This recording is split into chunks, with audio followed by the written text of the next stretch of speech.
Good afternoon, everyone. Can you hear me okay? No? Okay. Good afternoon. Sounds better. Welcome to National Affirming Pi Day 2026.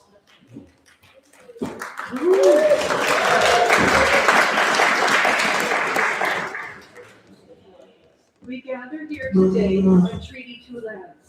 This is shared territory among the Anishinaabe, unceded territory of the Dakota Oyeite, and the national homeland of the Red River Métis. Many other Indigenous peoples also call this home, including the Nehekau, that's the Rocky Cree, Ininwak, that's the Swampy Cree, Nehiak, Plains Cree, Anishinaabe, the Ojibwe Cree, Dene, and Inuit. We acknowledge the impact of colonization and genocide on the First Peoples of Turtle Island and on gender identity and sexuality. We also recognize that ongoing suffering is caused by racist colonial systems and social structures in Canada, in which the United Church has been involved. May we strive to uncover the truth, reconcile, and make amends with all the victims who have endured our collective colonial past. So I have a question for you. By show of hands, how many people have been to a Pi Day before? All right, that's amazing. Just in case you haven't been or you've forgotten, Pi stands for public, intentional, and explicit. Those are the standards to which we hold ourselves accountable as we strive for the full inclusion and celebration of 2S LGBTQIA+ folks in our churches and in our communities. Knox first started hosting Pi Day in 2019. And if you were here at the time, you may remember that we had a very small gathering of almost 20 people. So just as the attendees have increased, our host committee has also expanded. We are known as the Assiniboine Affirm Cluster. We're composed of 4 United churches in this area: Knox, Trinity, Forest, and Brookdale, all affirming churches within this area. There's a couple of housekeeping items. If you're not familiar with the building, washrooms are at the back, and there's a little entranceway just beside the kitchen. There's a gender-neutral washroom there, and there are male and female washrooms down the stairs.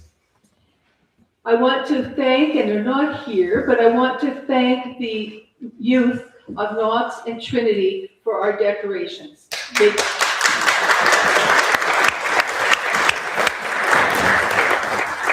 They came yesterday, led by Antoinette and a few other adults, and had a ball putting up all of our decorations. And they know why they're doing it, which is amazing. Also, a huge thank you to those people who donated pies. Some people wonder about when we get to eat real pie. So we'll do that after our special presentation. My last comment is I want to direct your attention to tables around the room. The first one here is PFLAG. Brandon and area PFLAG is a member of National PFLAG, and they have meetings and provide support and peer support, education, and advocacy.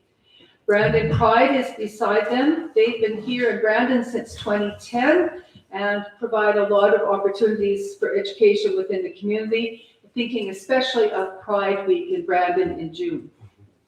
At the back on the far side are 2 libraries. Libraries are incredible resources for people who want books. They've got appropriate books and are very open to helping support people.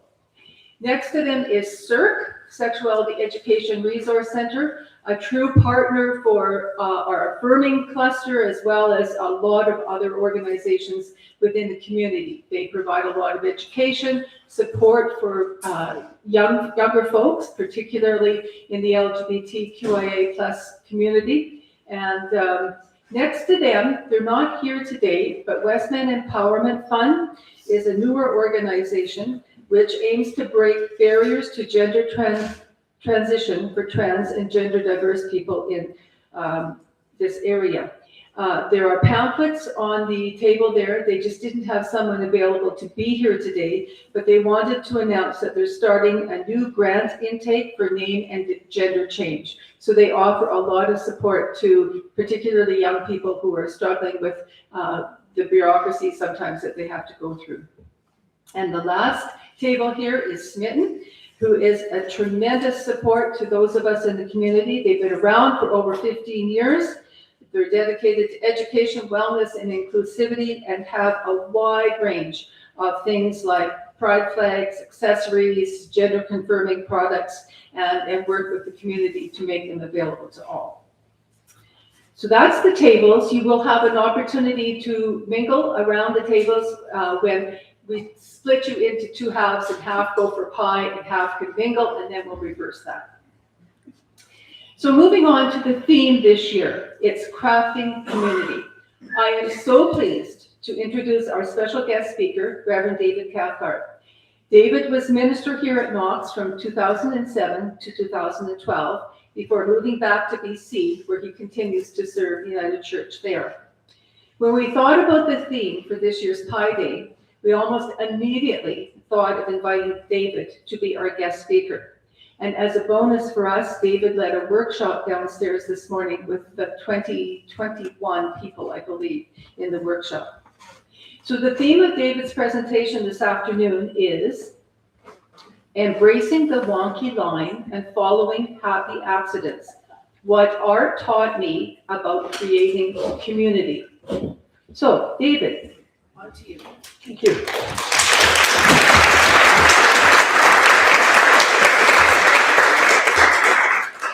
It's so great to be here. Where we started, as I think of where we started when it was just our little group working towards becoming affirming.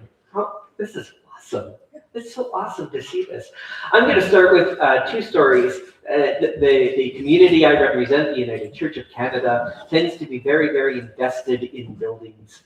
And so I'm going to talk about community in terms of buildings to begin with. So the very first pastoral charge that I was settled on in rural Saskatchewan, I was in a manse there. That's when the church actually owns the house and I get free rent while I'm living there.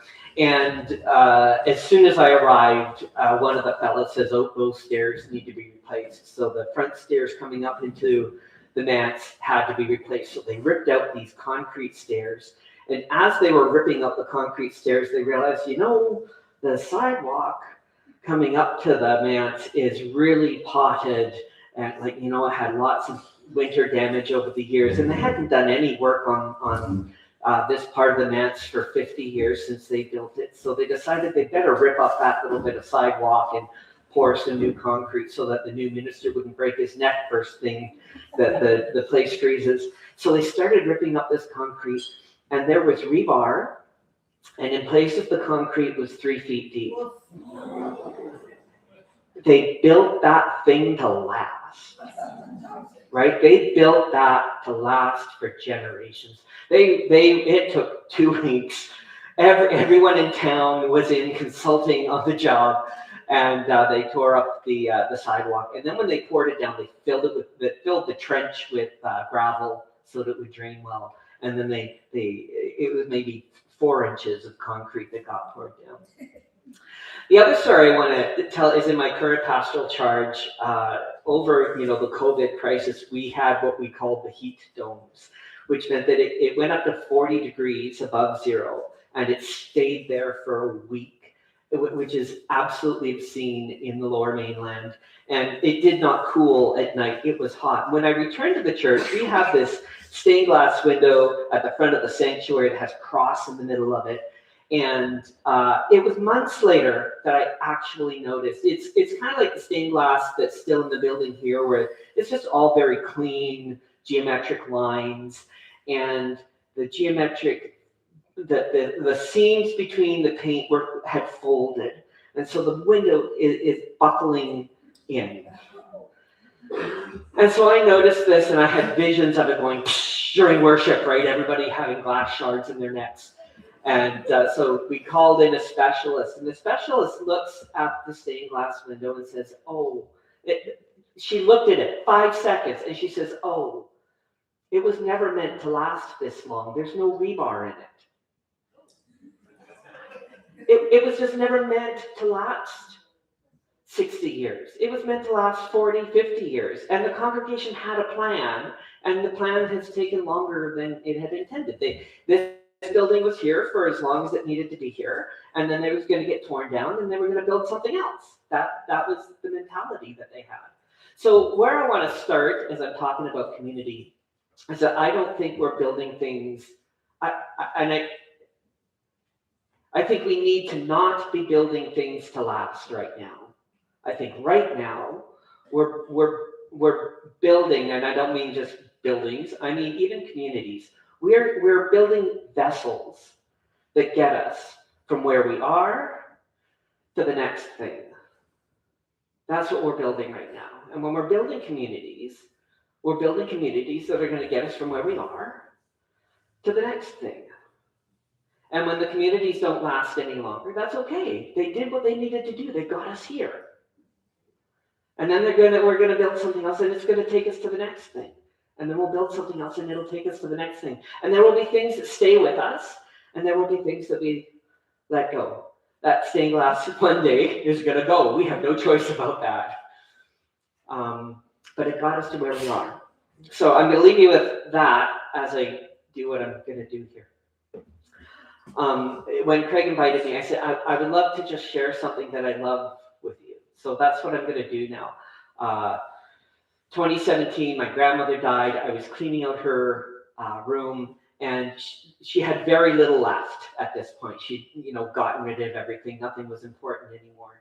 But what she did have left were a couple of old, what I had used as sketchbooks that I had abandoned, and sketches that I had abandoned when I was like 12 or 14. And I thought, if I was ever going to learn to draw, I better start doing that. And so I signed up in the fall of 2017 into a Drawing 101 class at the community center, and that went to Drawing 102 and then Drawing 103, and I did those.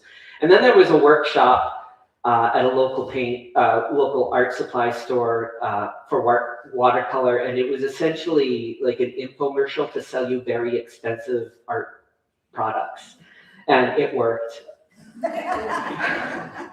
I fell in love.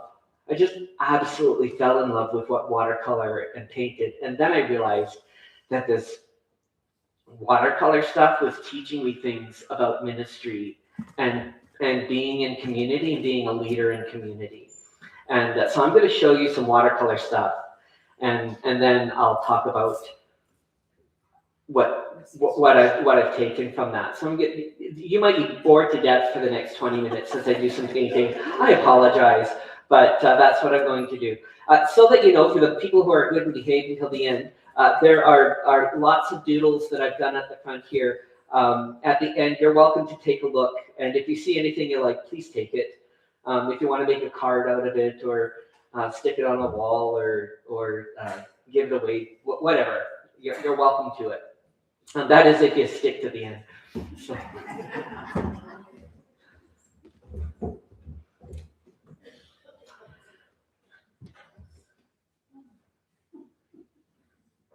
So I might talk while I'm doing this, and I might talk and you might not hear. What's going on? I'll let Craig take care of that. This is catching and not catching. Yeah. I don't think I'm caught on anything. Keep going. Well, I was just going to say I may not talk very much while I do this, because there are two sides to the brain, right? When I'm talking, I'm using one side, and when I'm painting, I'm using the other side, and when I try to do both at the same time, neither one works. So watercolor, of course, involves using lots and lots of water, and how much control do you have over water, right? Water kind of does what it wants to do. It goes, my last year here was the year we started all those floods. I remember where I lived, I was way up on top of the hill. And one day the rain coming down so hard that way up at the top of the hill, we had 6 inches of water above the road. It just all came down. There's no controlling it. There's just no controlling water. So I'm just, you kind of have to anticipate it and hope that there's not more that you can manage. And when there is more than you can manage, you need to change your plan. If you had a plan to begin with. And I'm just gonna, this is weird. I've never painted seeing my,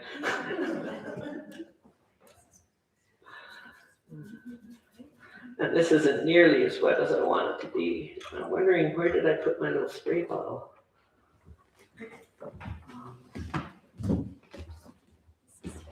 Oh, well, here it is. It's right in front of me. I got it. Oh. You're never supposed to do that, but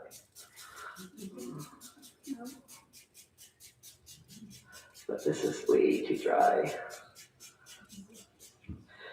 So I went for more water.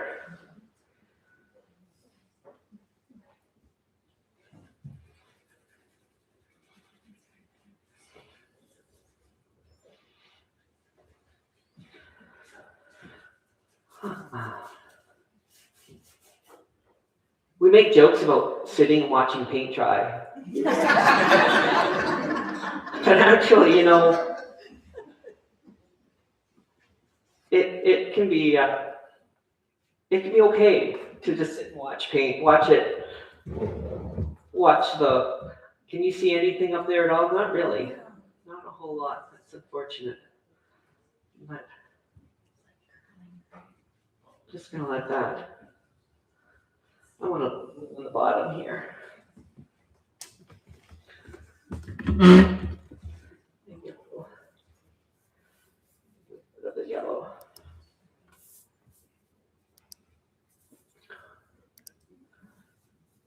It's really neat. It looks very, very purple up there, doesn't it? This area here, just the way that the lighting is coming up. I like that better.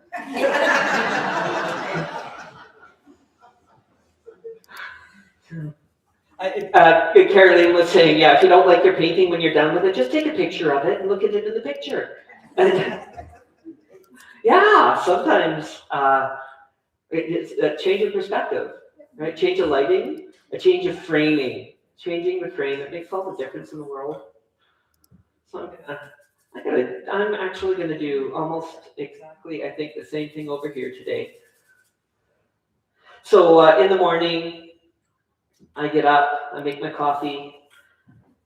Depending on the weather, I go out on the balcony. And I meditate and I journal. And then I pull out my art supplies on good days.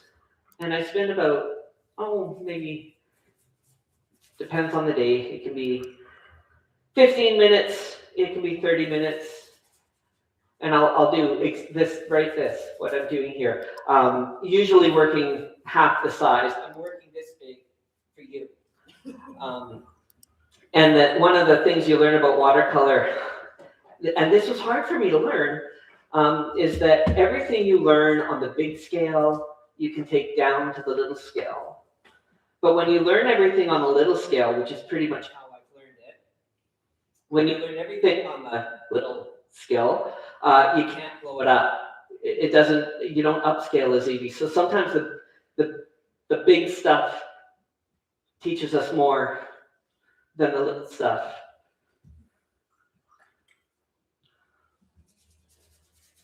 So I'm gonna, this paper, it's dry here. It's dry here. That's the difference. Yeah, right, it's cold, it's dry. I hadn't even really thought much about that. And of course, one of the big differences between working little tiny and working great big is the amount of water that you need. You need so much more pigment, so much more water, and then it dries funny because it doesn't all dry evenly. Some parts are wetter than others, and some parts are drier than others. So this one, yeah.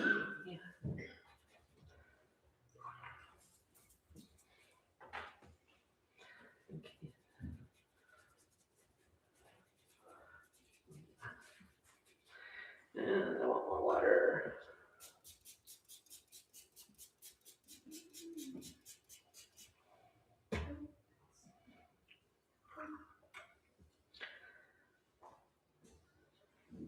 Now I know why the guys on the YouTube demos use these great big water bottles, because I'm going to use all that water up.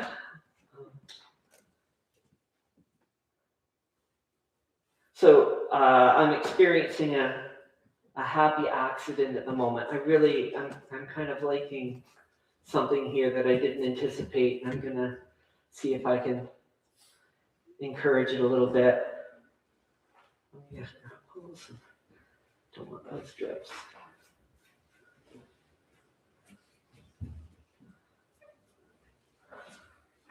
Okay. Now I need to let some stuff dry here for a little while.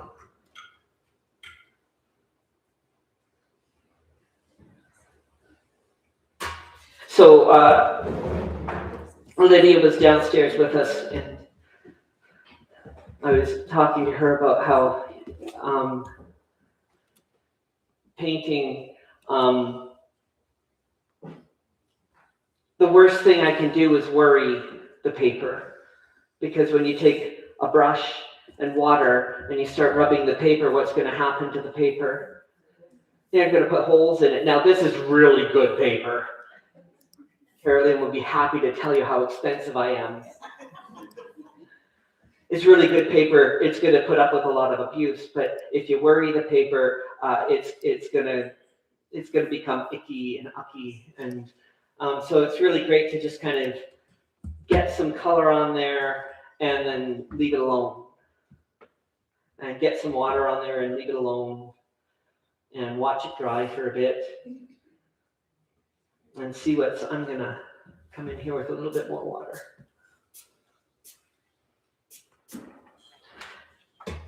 And a little bit more paint. Nope, if I do that, I'm going to worry it. So,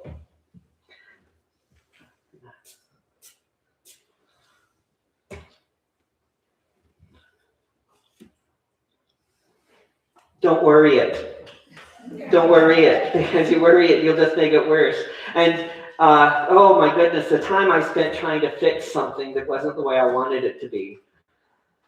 That's a guaranteed way to ruin watercolor, is when you try to fix something that isn't the way you expect it to be. Let it go. There are things I have control of, and there are things I don't have control over. I got some 12 stuff right here saying, oh yeah. That's, let it go. We only have some control. I'm gonna start preparing some paint here as it's drying.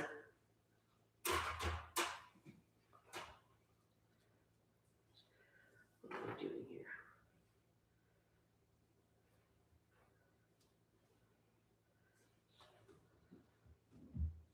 I want that thicker.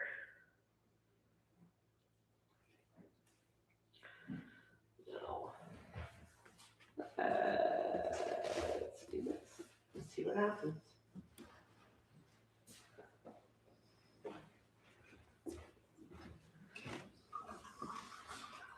I might have been impatient, and I could just be creating a bunch of cauliflowers here. But we'll see. We'll see what happens.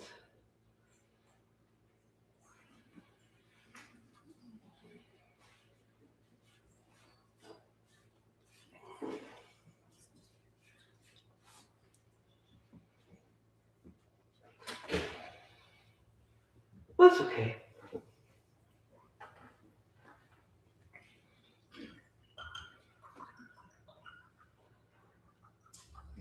I wonder if that one, nope, that one's definitely not ready. Need your hair dried. That's right, so the hair dryer. You know, a hair dryer will rush things along, but a hair dryer will also stop the natural process. A hair dryer will also push around the wet stuff that's already wet that I might not want to move. So I could go in with a hair dryer and speed things up, but sometimes, once again, it's just worrying and trying to control something that's on its own. It's on its own journey, and I don't have any control over that. So I might just have to wait for a little bit and see what happens.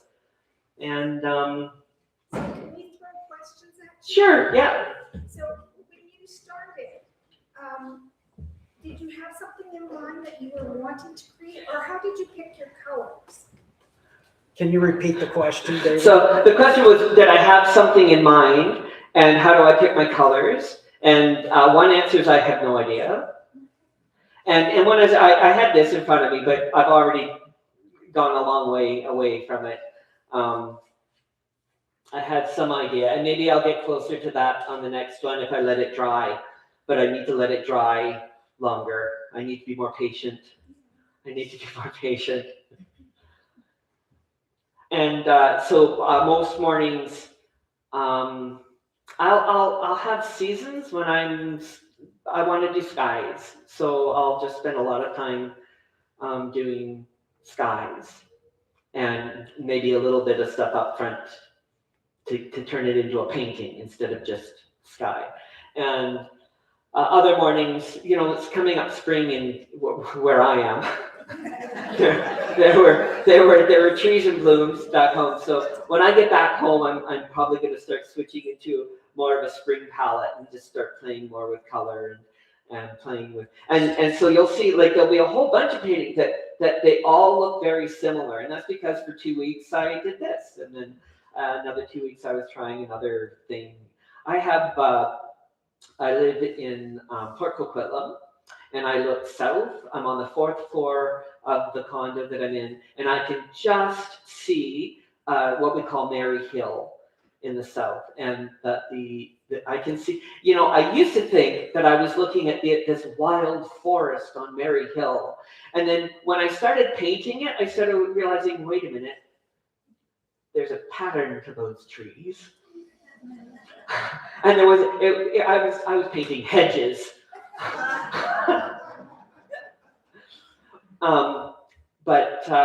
So Mary Hill is up here, and Colony Farm is the marsh, and the fog comes in off of Colony Farm.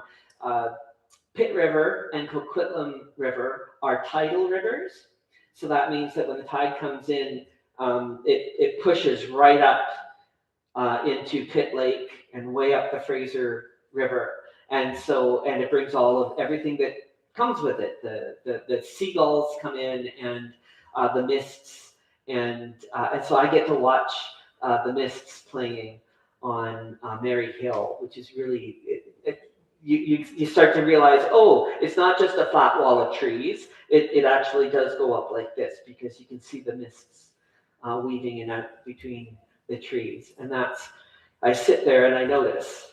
And some days I notice that. And so some days that's what becomes what I'm painting. And sometimes what I noticed was something I watched on YouTube the night before, and I want to paint that. That's interesting. I find I do acrylic a little bit, but I've found that I pay more attention to things like just scenery and stuff. Certain things about it. Yeah.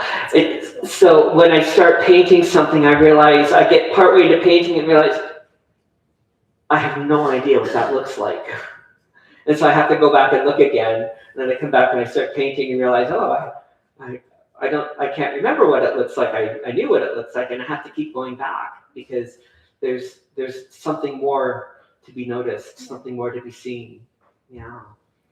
So there's, how much do I miss in my community? What am I not seeing? What am I noticing in my community? What am I noticing that I like? What do I notice that makes my heart sing? That watching the mists, I am so grateful for my balcony, because watching those mists come and go, watching the pink, it's only 5 minutes in the morning that the sky turns pink because that's the way the sun rises over mountains. You only get a few minutes of the pink. But it's worth noticing it, and I'm only going to notice it if I'm out there. And so what am I noticing in my community? What am I noticing that makes my heart sing? What am I noticing that breaks my heart? Where I put my intention counts. Where I put my intention counts. My intention and my attention, they're connected, aren't they? Intention and attention. Let's see, are we? Not quite. This one might be. This one's might be. So I'm going to do another look at something here.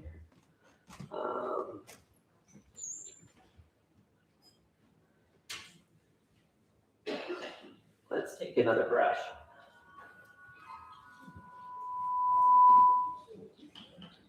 Was I doing too? I'm gonna stick with that same dark color. So way back here. Am I? Nope, that's not high enough.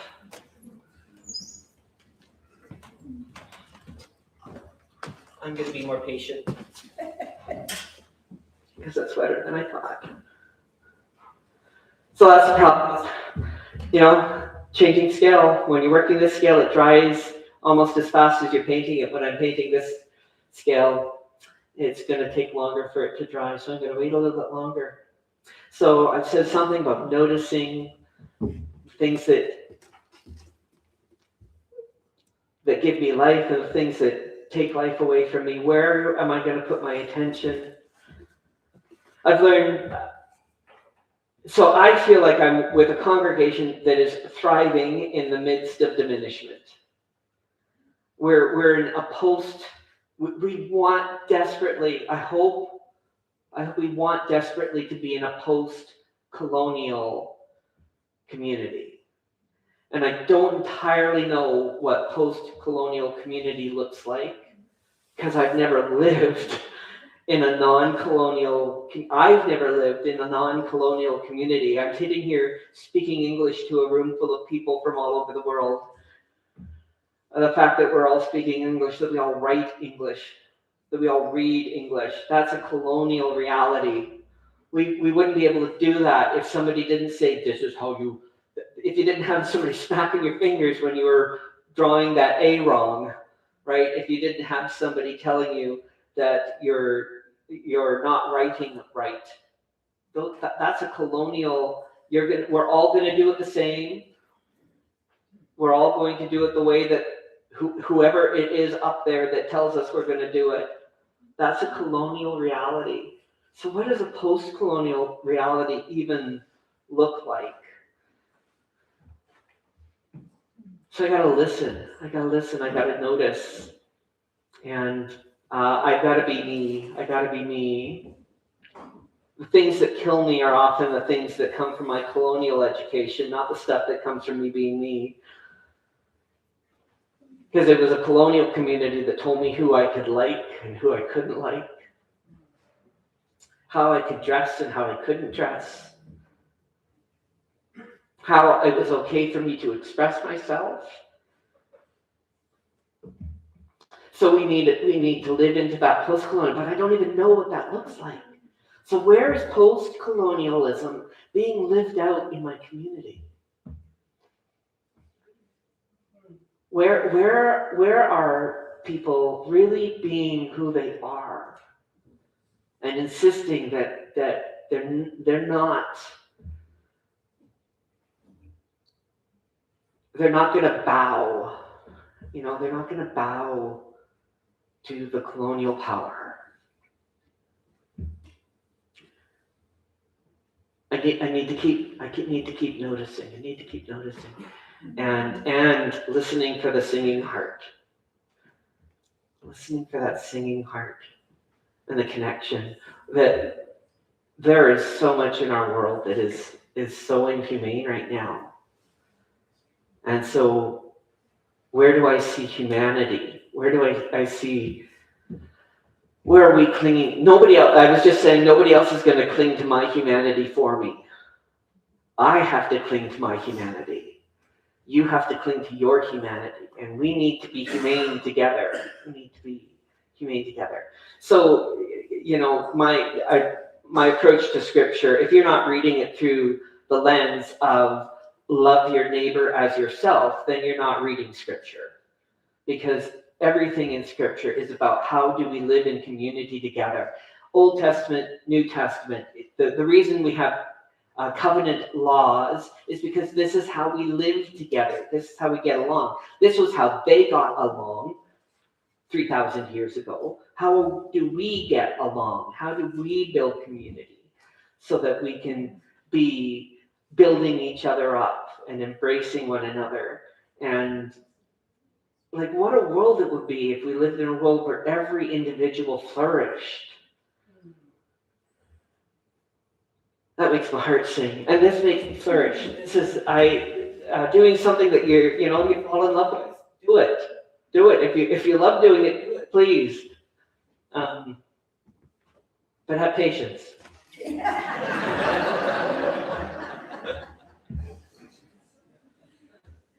Oh dear. This one might be ready for me to do something on, so I'm gonna come over here, and this time I'm gonna do something lighter.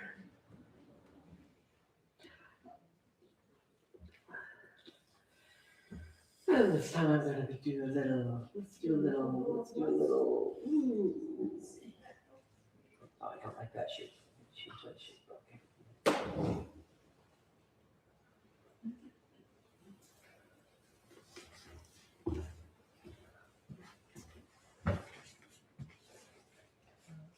Ooh, I'm slopping paint everywhere.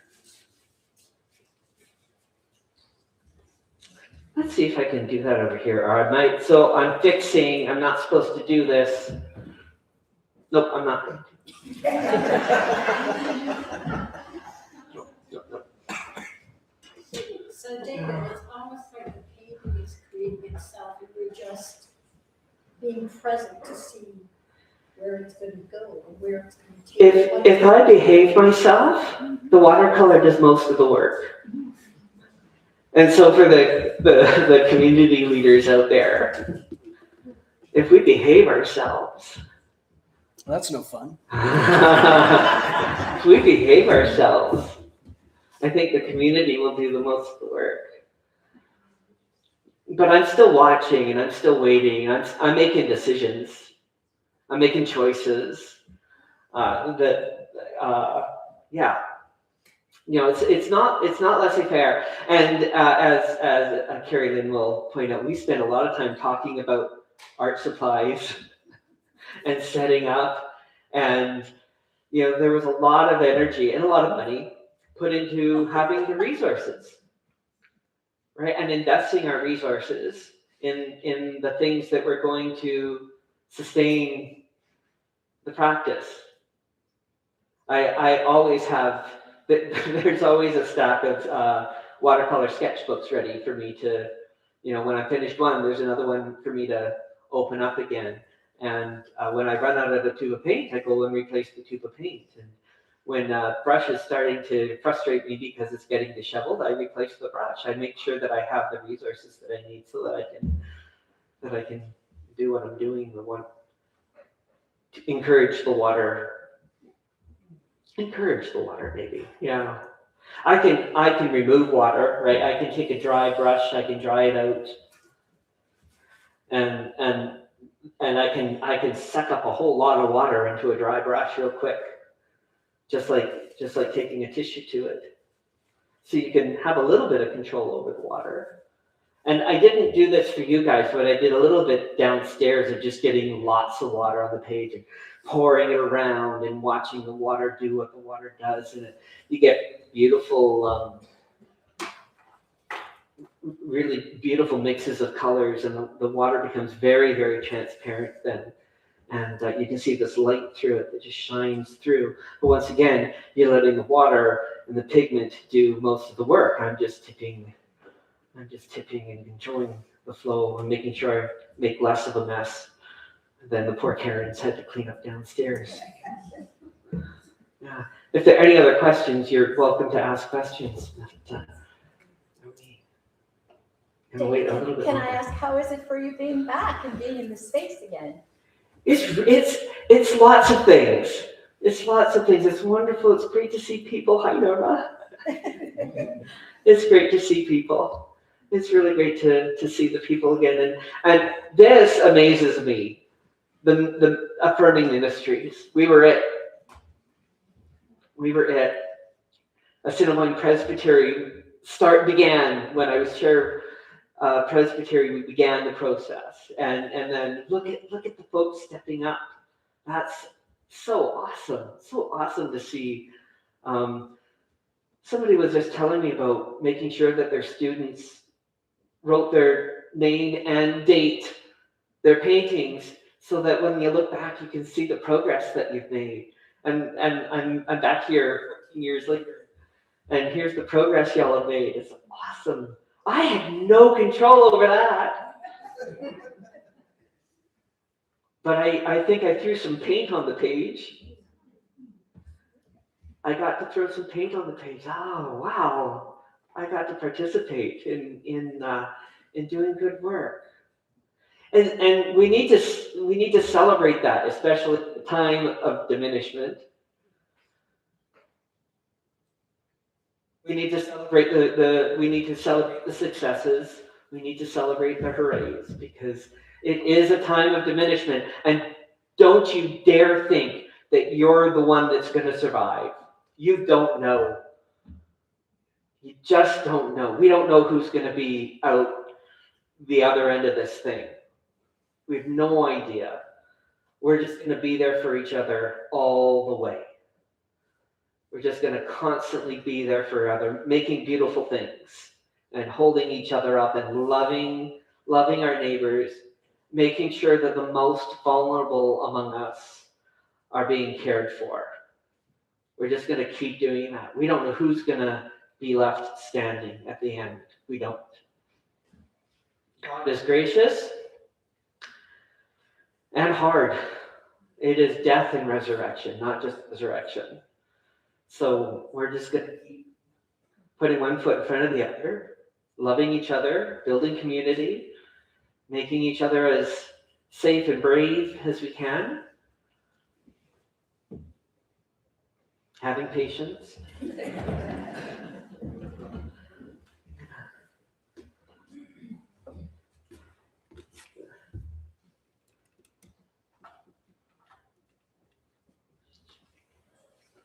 This could mess it all up.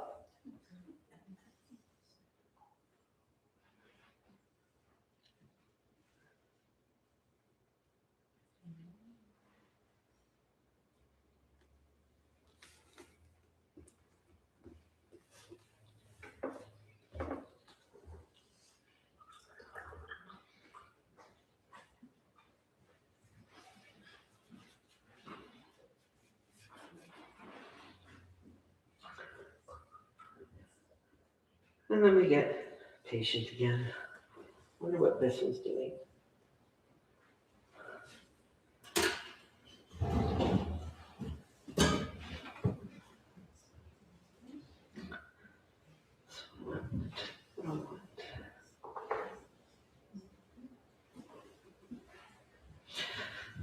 These paints are drying out faster than paint on the... I should get those afresh just in case.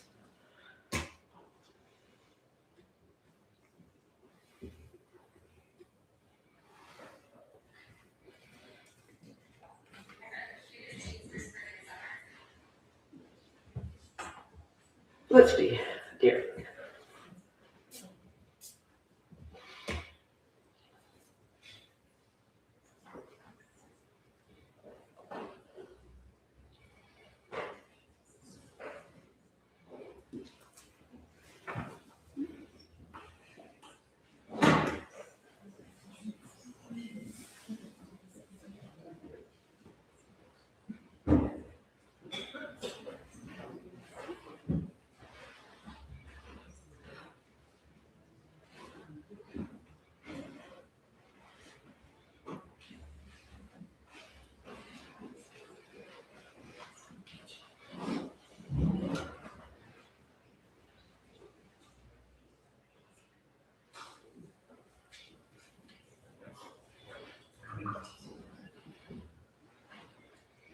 before I do any more of that, I'll do that.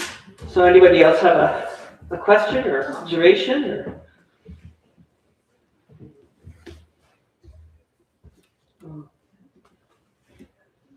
Can you tell the story a bit of what this church went through to become affirming? Can you repeat the question? So I've been asked to tell the story of what this church went through to become affirming.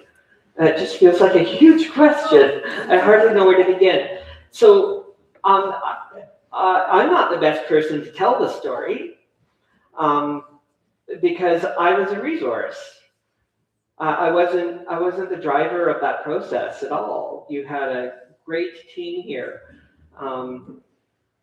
Tessa and Bev and Laura were the core of that process. Was there anybody? Am I missing someone? We had a wonderful group of people working from CIRC and from the group at the university, and it changed names almost every year. The collective, yes, the LGBTQIA plus collective at the university, where we had so much support from them. They showed up. My first year here, they showed up in the middle of October asking for a Trans Day of Remembrance site. And without asking permission, I said, yeah, of course we're going to be that. If you want us to be that, we'll be that. And we did an event. I don't remember much about the event now. We served lunch. I remember that much. The thing we're good at. So, you know, like one of the things that we're good at food. Right? Churches are good at food. So we take that in. We need to use our strengths to the best advantage. So yeah, we did food, and I think the group felt like they were well received because they came back. And it didn't hurt that somebody put me in touch with the opera, and I was singing with the opera. So I had contact with students at the university, and so there was lots of relationship and partnership. There was and there was the adult store. Is it still here? Yeah. What's Smitten? Yes. Oh, hi there. We're glad you're here. Yes, I remember going into Smitten, and it was such a. It was professional. It just felt like you were in a professional space, and great support. So there's that little community of people from all over the map that are unlikely partners sometimes, but that's what we need to be doing, is building great partnerships. And we can be surprised by where the best partners are going to come from for doing some of the best work that we need to do together. It can really surprise us, because we weren't really skilled in those days at talking to young adults. That was the event that I realized that I was no longer a young adult. I had been clinging to my young adulthood. You know, in the United Church, it was 30 was the cutoff, and then it was 32, and it was 35. I clung to my young adult, but it was working with that group that I realized, oh yeah, they think differently than me. Yeah. So once again, the places that our hearts sing. I see some of those folks on Facebook still, and what a delight! What a delight to peer into their lives every once in a while. They're all over the country. Yeah. So there was the rewriting of the. So in those days, we had to have a mission statement that reflected affirming values, whereas now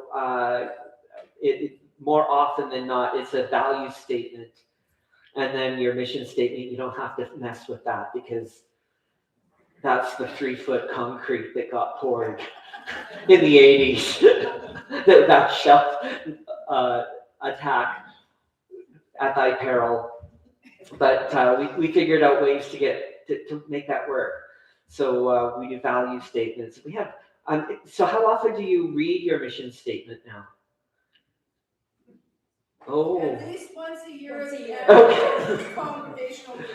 So we read, we do of course you light an affirming candle every week as you're beginning worship. I've seen you doing that. And so that's another way of just continually reasserting who we are, because that's the other part. So part of where I would identify what we're using good art supplies is also being around where we're clear about who we are in the midst of this. And I think some of the gift of what's happening right now in the world is that it's forcing us to be really clear about who we are. That's the PIE, public, intentional, explicit, about who we are and who we're not going to be and who we are going to be together. Because I think we were allowed to, we just don't talk about that, but we all know that we're welcoming. The world has forced us to be clear about our values and who we want to be together. I'm going to wrap up really quickly here because I've done the question and answers, and this took way longer to drive than I thought it would. I might have time to finish them up later, but you got to see a little bit of me controlling water. Trying to make it do what I want it to do. Please ask questions. I just want to mention with the mission statement, I was on a board of directors in Ottawa, and they wanted to do a new mission statement, so they packed all the board of directors away and sent us to some wrenching cottage or whatever for the weekend. And it took forever to write that mission statement, to make sure it fit the organization, which was world development. And so we got the mission statement done. And they explained that the mission statement is what you do, and the mandate. Then we went to the mandate. The mandate is how you do it. Yeah. So the mandate here would be events such as this, taking part in the Pride March, so many other things, national days of recognition and stuff.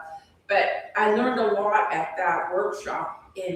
I've always remembered the mission statement is what you do, and the mandate is how you do it. Yeah. But it takes forever to write those. It can. And to tell you the truth, I think the value of the mission statement is the writing of it.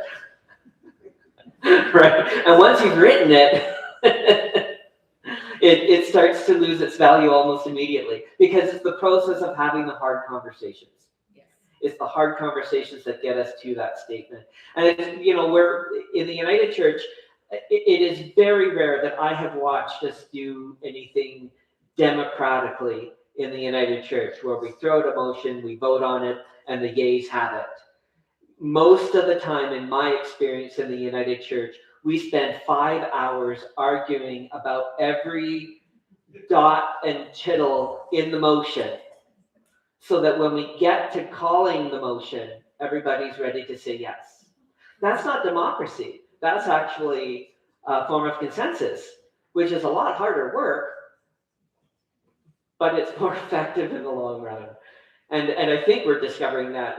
That's how my council work. I don't know how you guys are working these days, but I know that we spend forever working on the motion. I know that in all of the regional work that I did, it wasn't region back then, Presbyterian conference work I did, we spent a long time writing those motions so that the vast majority of people will be able to say yes at the end. And that's a different way of doing things than the way that nationally we're doing stuff. How wise you are. You just pulled it together, didn't you? Pull what together?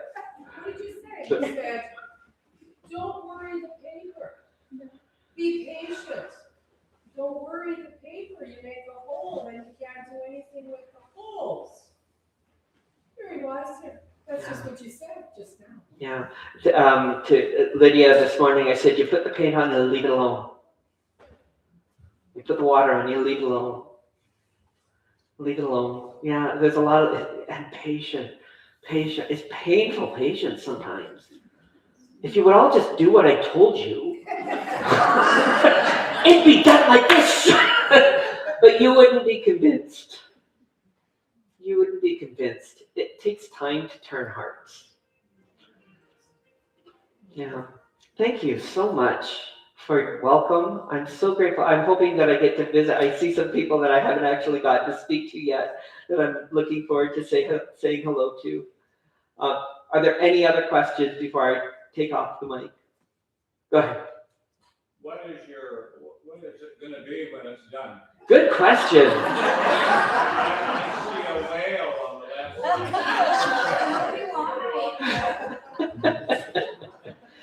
I'll know when I get there. So, so the biggest cliche in the world is trust the process.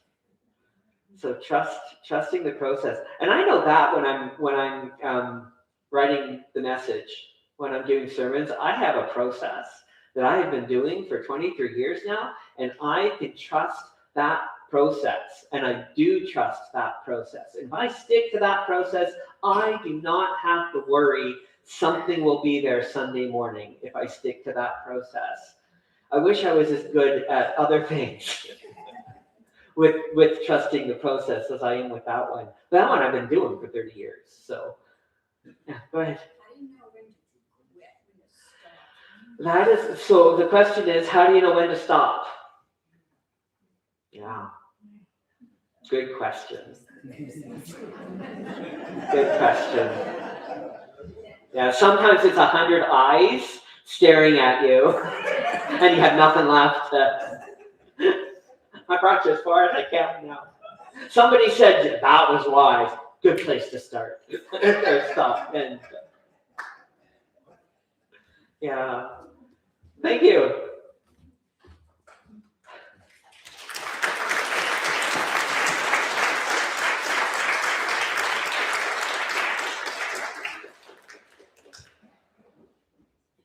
David, I want to thank you for your thoughts and the provoking thoughts.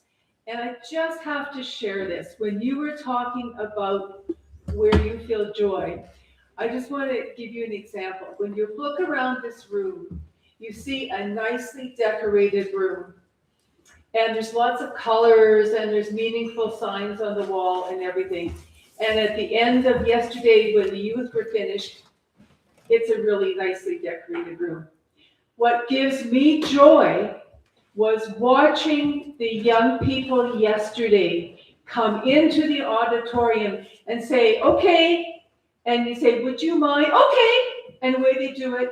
And I gave them all the sheets there of all our affirming congregations. And if you take a minute to look at that, and I didn't even have to tell them how to put them up, what it was for, or anything. They said, oh yeah, I remember this, and away they go.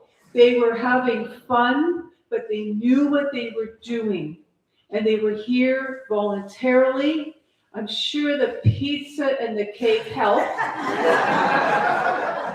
But it was a sense of camaraderie and mingling a couple of congregations, because there was at least one, I think 2 young people from Trinity here and kids from Knox. And next year we've got to do a better job at getting forest youth here to help, because it means something to them. And when I said there's a sidewalk to be repainted in the spring, oh yeah, okay, we'll be there. So that gives my heart joy when I see young people understanding the importance of this. And I just want to correct something that David said when he said he was just a resource for us when we started our affirming process. He was a lot more than a resource. He was a supporter, he was an encourager, but he was clear that it was our responsibility, not his, to decide to engage in the affirming process, to do some education and all that. But he was very supportive to us. And I don't know that we would have got there as quickly as we did when David and Tessa and I went to the initial workshop that the conference, what was then the conference, did. And what you see for partners here is what we've built. The tables that are here, Smitten, CERC, Westman Empowerment is new. Adding the libraries was new a couple of years ago. Brandon Pride has been here for years, and the P-Flag has been here for years. Having those partners in our community, I think, is essential, and I thank them for bringing their resources here year after year after year and being part of who we are.